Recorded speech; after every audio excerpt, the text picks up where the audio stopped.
have been meaning to speak with you. I still can't believe we escaped the Ashwinders. You may not realize it, but you are the talk of the school since you saved me that day. I wonder how everyone knows about it. I told my mother in the hope that she would be more forgiving of what I have been up to if it came from me.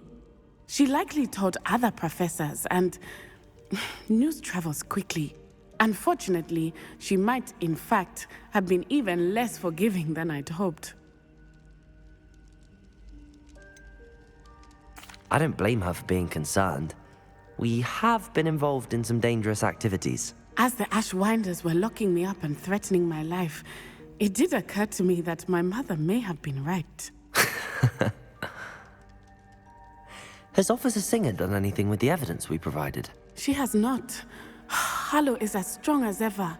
Someone needs to stop him, whether it is us or Officer Singer. If someone had stopped the monsters like him in Matabeleland, my father would be alive today. What exactly happened to your father? It was a beautiful day.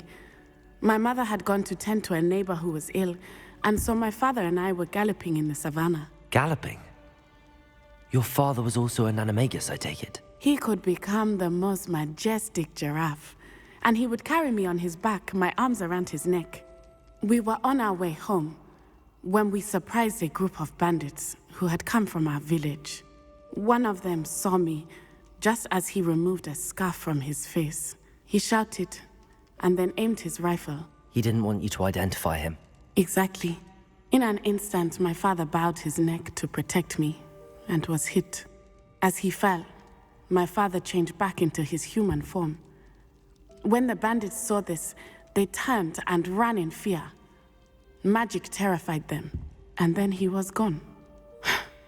And it was all my fault. Your fault? How so? He died protecting me. If I had been capable of protecting myself, he would still be alive today. My mother and I tried to go on without him, but it became too much for us there.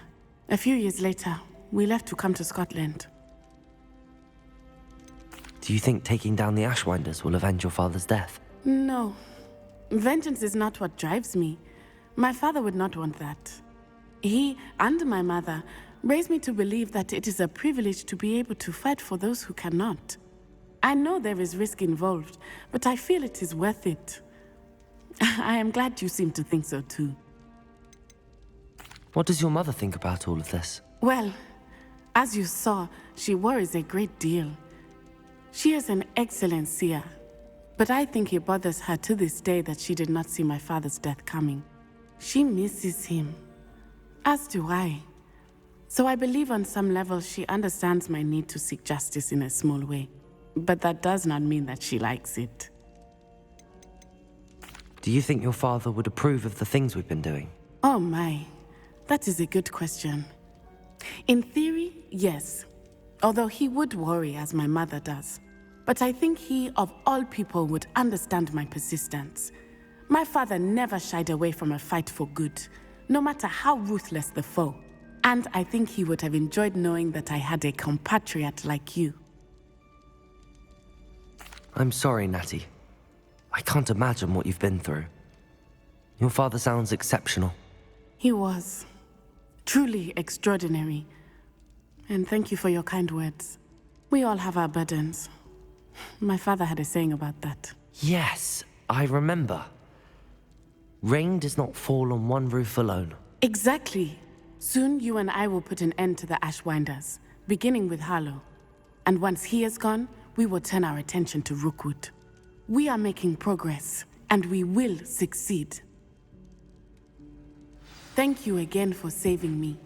You deserve all of the praise you have received.